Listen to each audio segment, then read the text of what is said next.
Good day everyone, I am Don Manchus Beno and I am from Ormoc City, Leyte, and I am BCMT 1 Alpha. So today I'm gonna be illustrating God's existence using irreducible complexity. And the object that I'm gonna be using is a pencil. And a pencil may look simple, but it actually has several parts. First, we have the wood casing, the graphite core or the lead, the metal ferrule, and the eraser. And if you remove one part, the pencil cannot function properly as intended, because without the graphite or the lead, it cannot write. Without the wood, it cannot be held properly, and without the structure, it can break easily. And in science, irreducible complexity refers to the system that requires all their parts to function. And if one part is missing, the system fails. And the pencil did not come into existence by accident.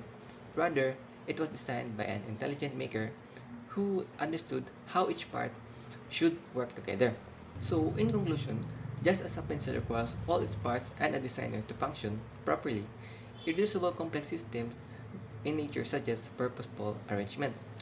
And this comparison is used to support that the idea of complexity seen in modern scientific discoveries points to an intelligent creator which is known as God. And that is all. Thank you.